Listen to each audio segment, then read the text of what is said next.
Hello good evening everyone. काफी बच्चे परेशान हैं आईसीआर 2023 के एडमिशन को लेके। अब उनको डॉक्यूमेंट अपलोड करने में बहुत ज्यादा दिक्कत आ रही, वापस बोल रहे हैं कि आपका वेरिफिकेशन है वो कंप्लीट नहीं हुआ है। काफी बच्चों के पास में एडिट का ऑप्शन नहीं आ रहा है और काफी ऐसी यूनिवर्सिटी है जिन्होंने काफी बच्चों का एडमिशन है वो भी कैंसिल कर दिए हैं।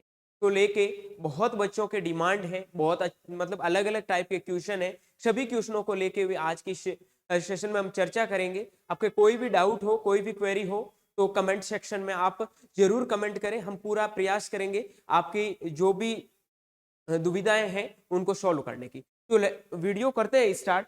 चैनल पे नए हैं, सब्सक्राइब नहीं किया तो सब्सक्राइब करके बेल आइकन को प्रेस कर ले। देखो आईसीआर के लिए आपको क्या करना है, यहाँ पर एप्लीकेंट लॉगिन कर लो। ठीक है, एक बच्चे का मैं ये खोल के दिखा देता हूं किसका क्या दिक्कत आ रहा है। ठीक है, अब देखो यहां पर देखो इसका लिखा है कि वेरीफाई है लेकिन गैप सर्टिफिकेट की रिक्वायरमेंट है। ऐसे ही बहुत सारे बच्चे टीएनयू में सबसे ज्यादा प्रॉब्लम है। आज बहुत बच्चों के मेरे पास में कॉल आ रहे थे पूरे दिन में कि टीएनयू में जो राजस्थान के बच्चे हैं एग्रीकल्चर से, उन्होंने 12th एग्रीकल्चर बायोलॉजी और एग्रीकल्चर केमिस्ट्री से दिया है, तो टीएनयू का कहना है कि हम एडमिशन नहीं लेंगे। तो इसके लिए पूरा काम है वो आईसीआर से मैंने बात भी की थी हेल्प डेस्क पे, तो आईसीआर ने यही बोला है कि ये यूनिवर्सिटी कर सकती है, हम कुछ नहीं कर सकते। तो उनको बोला भाई यूनिवर्सिटी कर सकती है तो तुमने ये लाइन कहाँ मेंशन की है कि टीएनयू में बीएससी मतलब बीएससी एजी के लिए एग्रीकल्चर बायोलॉजी और एग्रीकल्चर केमिस्ट्री अगर आपके पास में है तो आप उसके लिए एलिजिबल नहीं हो। तो बोला ये लाइन मेंशन नहीं की, ये हमारी गलती नहीं, आईसीआर पे बात करो। तो आईसीआर पे मेल करके भी भाई थक चुके हैं, कोई रेस्पॉन्स उनका है नहीं। ठीक है, अब इनको करना कुछ नहीं है। आपका अगर स्टेटस पेंडिंग आ रहा है तो आपको 10,000 रुपए पे करके छोड़ देना है, क्योंकि आपका जब भी अगला राउंड 3 तारीख को रिजल्ट आएगा उसमें आपका कॉलेज होगा, चेंज होगा तो हो जाएगा। अगर ऐसी कंडीशन में नहीं होगा तो आपके लिए हम प्रयास करेंगे कि आपको मॉपअप राउंड के लिए भी मौका मिले। ठीक है, ये टीएनयू में बहुत ज्यादा सब कैंपस होने के बच्चों को मैंने पहले सजेस्ट किया था इसको थोड़ा नीचे रखो, एटलीस्ट एग्रीकल्चर वालों में रैंकिंग में बहुत अच्छा यूनिवर्सिटी है, लेकिन ऐसा एग्रीकल्चर वाले बच्चों के साथ में दिक्कत आता है। और दिक्कत यह है कि काफी बच्चों को बोल रहे हैं गैप सर्टिफिकेट के लिए, आधार कार्ड के लिए।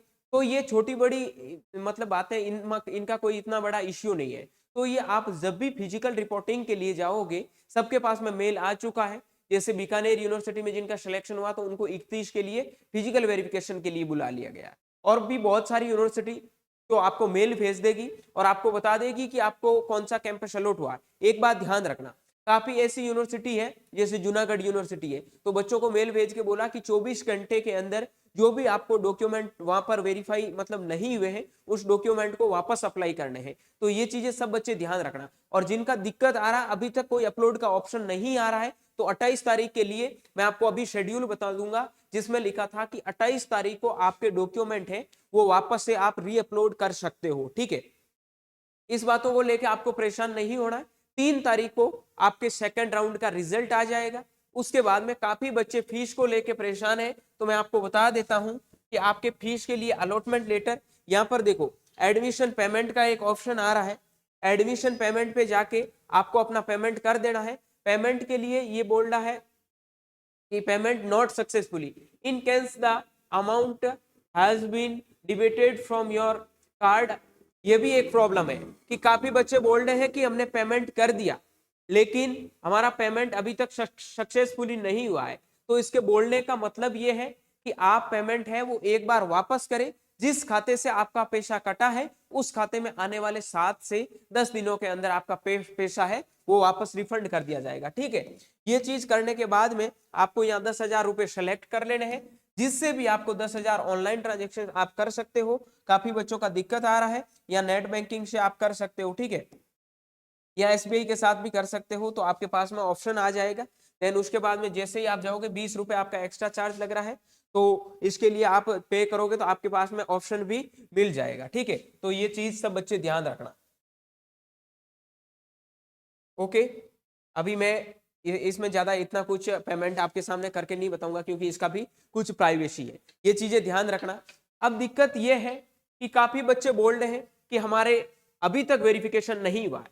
काफी बच्चों का अभी तक वेरिफिकेशन नहीं हुआ है, तो वेरिफिकेशन नहीं हुआ, आपको टेंशन लेने की जरूरत नहीं है, इसमें आपकी कोई गलती नहीं है। जिस यूनिवर्सिटी ने मतलब ये जिम्मा उठाया है वो आपका ये कार्य पूरा करके देगी, ठीक है।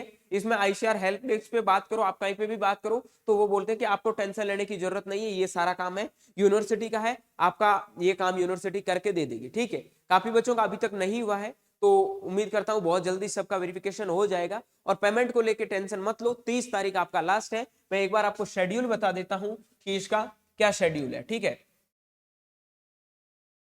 देखो एक सेकेंड, शेड्यूल में आपके पास में नया शेड्यूल है, उसको आप ओपन करके देखोगे तो आपको पता चल जाएगा किस दिन आपको क्या करना है, ठीक है। और काफी बच्चों का फिजिकल वेरिफिकेशन से लेके डाउट है कि हमें कॉलेज में कब बुलाएंगे। तो दोस्त इसके लिए हमारे पास में भी कोई ऑफिशियल शेड्यूल नहीं है, लेकिन यूनिवर्सिटी आपको टाइम बता देगी, तो टेंशन लेने की जरूरत नहीं है।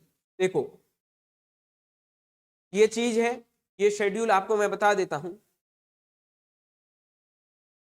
ठीक है। आपके पास में ये बोल रहा है कि end of online document verification 27 तारीख तक आपके डॉक्यूमेंट है वो वेरिफिकेशन हो जाएगा, 27 तारीख तक है। अभी तक जिन बच्चों का नहीं हुआ है तो उनको टेंशन लेने की जरूरत नहीं है, कल मॉर्निंग तक आप सबका डॉक्यूमेंट है वेरीफाई हो जाएगा। End of resubmission of document by candidate, कल तक तुम्हें टाइम दे रखा है कि 12 बजे तक कल तुम्हें जो भी डॉक्यूमेंट वापस अपलोड करने हैं वो तुम कर सकते हो। एक चीज है कि ये बोल रहा है end of verification of resubmitted remaining documents by the university, कल 5 बजे तक। मान लो किसी का गैप सर्टिफिकेट नहीं था, किसी का आधार कार्ड नहीं था, तो कल तक आप 12 बजे तक अपलोड करोगे तो 5 बजे तक आपका यूनिवर्सिटी है वो संपूर्ण वेरीफाई करके आपको वहां ऊपर लिख देगा वेरीफाई, ठीक है। उसके बाद में आपको बोल रहा है ये एंड ऑफ सीट एक्सेप्ट, मतलब सीट एक्सेप्ट करना और फी डिपॉजिट बाय कैंडिडेट, 30 तारीख तक कैंडिडेट है वो फी डिपॉजिट कर सकता है, ठीक है। ऑनलाइन रिपोर्टिंग बाय यूनिवर्सिटी 31 तारीख को हो जाएगा, इसका भी काम कंप्लीट। देन रिपोर्टिंग के लिए आपको 31 तारीख तक पूरा इंफॉर्मेशन मिल जाएगा कब तक जाना है। काफी यूनिवर्सिटियों ने 31 को भी बुला लिया है, तो ये आपके पास में मेल आ गया, आपको इसमें टेंशन लेने की जरूरत नहीं है। देन उसके बाद में आपको बोल रहा है seat allotment and start of online document uploading by the candidates. अब यही वापस काफी बच्चे पूछ रहे हैं क्या सेकंड राउंड में वापस से डॉक्यूमेंट अपलोड करने पड़ेंगे, तो जो भी प्रोसेस होगी सेकंड राउंड में, अब देखो क्या कर सकता है आईसीआर, हर बार नया करता है। और जिन बच्चों को अपग्रेडेशन लगाना है उनको पेमेंट करके छोड़ देना है। आईसीआर का यही कहना है कि इस बार का जो अपग्रेडेशन प्रोसेस है वो ऑटो जनरेटेड है, ठीक है। और आपको सीट एक्सेप्ट करनी तो पेमेंट करवाने के बाद में आपको सीट फ्रीज कर देनी। और भी अगर आपके कोई डाउट है, कोई क्वेरी है, तो नीचे हेल्प डेस्क में हेल्पलाइन नंबर भी दे रखे हैं, उस पर भी आप कांटेक्ट कर सकते हैं। और व्हाट्सएप और टेलीग्राम ग्रुप का लिंक डिस्क्रिप्शन में मेंशन है, वहां पे भी आप जुड़ के कांटेक्ट कर सकते हैं। मिलते हैं किसी नए वीडियो में, तब तक के लिए स्वस्थ रहे, मस्त रहे। चैनल को सब्सक्राइब नहीं किया तो सब्सक्राइब करके अपने सभी दोस्तों तक इस वीडियो को शेयर जरूर करें। Thank you very much.